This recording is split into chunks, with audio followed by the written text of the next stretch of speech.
وقت جب آپ افطاری کرتے ہیں رمضان کے اندر، روزہ جس ٹائم چھڑتے ہو اس ٹائم اپنے واسطے خصوصی دعاواں کیتا کرو، اپنے بھائیاں واسطے، مسلمان بھائیاں واسطے، اور جڑے تواڈے فوت شدگان نے انہاں واسطے دعاواں کیتا کرو، کئیاں لوگاں دے والدین، کئیاں دے بھائی، کئیاں دے رشتہ دار، یعنی جڑے بھی کلمہ پڑھنے آئے انہاں واسطے بخشش دی دعا کیتا کرو۔ جس ٹائم افطاری دا ٹائم ہوندا ہے، وہ گھڑیاں ہوندیاں جڑیاں قبولیت والیاں گھڑیاں ہوندیاں۔ حضور نے فرمایا کہ افطاری ٹائم ایک ایسی دعا ہے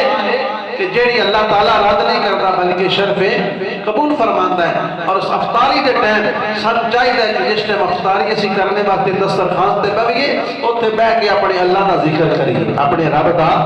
ذکر کریے، اور اس کے بعد رب کے دعا مانگیے۔ وہ برادران اسلام، شروع رمضان دے اندر اسی بڑے جوش جذبے نال آنے ہاں، یہ بھی پیغام ہے کہ رمضان جس ٹائم اختتام یا مطلب پنجواں چھواں داواں روزہ ہو جاوے تے ساڈی جڑی تعداد ہے وہ گھٹنی نہیں چاہیے بلکہ بدنی چاہیے۔ ساڈے ایسے کچھ دوست نے، بھائی نے، اللہ تعالیٰ انہوں نے توفیق دے تو یعنی کچھ ایسے ساڈے لوگ ہوندے جڑے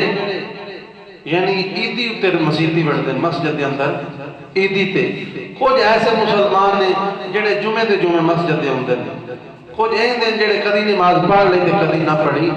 انہاں چیزاں بھی ختم کرنا چاہیے۔ ہر مسلمان نو مسجد کے اندر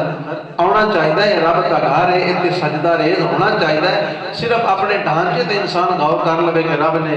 کس طرح انسان دا ڈھانچہ اور کتنی نعمتاں اللہ تعالیٰ نے سان عطا کیتیاں، اسی ایک ایک نعمت کا شکر ادا نہیں کر سکتے، تو پھر 5 ٹائموں دی بارگاہ دے اندر او دا حکم ہے اتھانا کے جھکنا